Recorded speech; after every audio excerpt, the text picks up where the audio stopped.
औषध निर्माता कंपन्यांकडून रुग्णांच्या आरोग्याशी खेळ सुरू आहे। काही कंपन्यांकडून सरकारी रुग्णालयांना बोगस तर काही कंपन्यांकडून अप्रमाणित औषधांचा पुरवठा केला जातोय।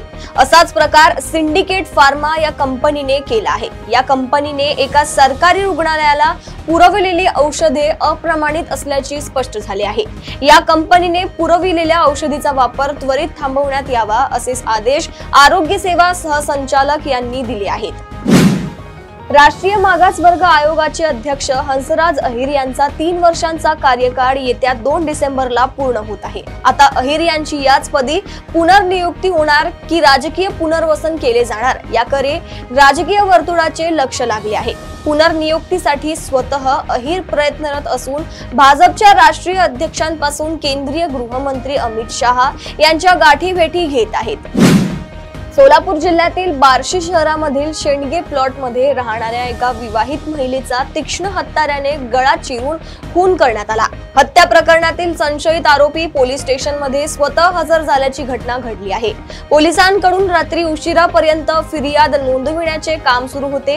हा खून का झाला याबाबत पोलीस तपास सुरू आहे।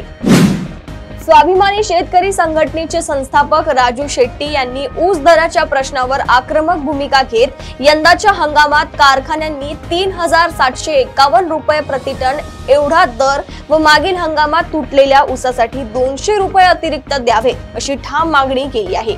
ही मागणी न स्वीकारल्यास साखर कारखान्यांची धुराडी पेटू देणार नाही असा इशारा त्यांनी दिला आहे।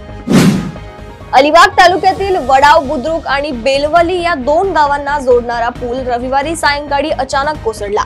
पूल कोसळल्यानंतर थोडक्यात अनर्थ टळला। या घटनेमुळे या मार्गावरील वाहतूक पूर्णपणे ठप्प झाली आहे। सुदैवाने कोणतीही जीवितहानी झाली नसली तरी काही सेकंदाचा फरक पडला असता तर मोठी दुर्घटना घडली असती। वाहनांच्या सुरक्षेच्या दृष्टीने अत्याधुनिक उच्च सुरक्षा नोंदणी क्रमांक लावणे अनिवार्य करण्यात आले आहे। यासाठी परिवहन विभागाने 3 वेळा मुदतवाढ दिल्यानंतरही पालघर जिल्ह्यातील वाहनधारकांकडून अल्प प्रतिसाद मिळाल्याचे दिसून आले आहे। वाहनधारकांचा प्रतिसाद अपुरा असल्याने त्यानंतर 30 जून, पुढे 15 ऑगस्ट आणि आता 30 नोव्हेंबर 2025 ही अंतिम मुदत वाहनांना ही नंबर प्लेट लावून देण्यासाठी घेण्यात आली आहे।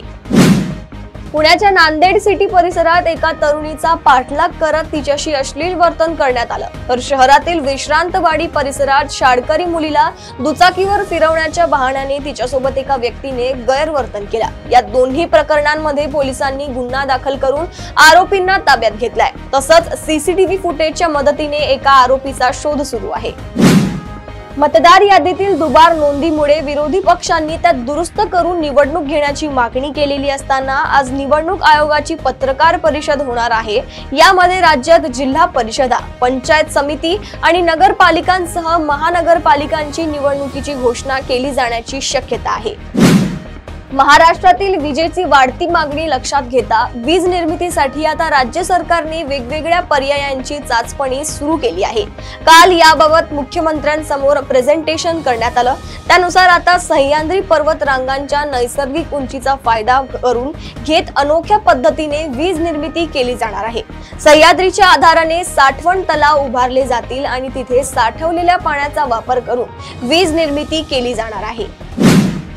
26/11च्या दहशतवादी हल्ल्यातील मुख्य आरोपी अबू जुंदालच्या विरोधातील खटल्याची रखडलेली सुनावणी अखेर 7 वर्षांनंतर पुन्हा सुरू होण्याचा मार्ग मोकळा झालाय। या प्रकरणी दिल्ली पोलीस, नागरी विमान वाहतूक मंत्रालय आणि परराष्ट्र मंत्रालयाने दाखल केलेली याचिका मंजूर करत आरोपी जुंदालला गोपनीय कागदपत्रे देण्याचा मुंबई सत्र न्यायालयाने 2018 मध्ये दिलेला निर्णय हायकोर्टाने सोमवारी रद्द केलाय।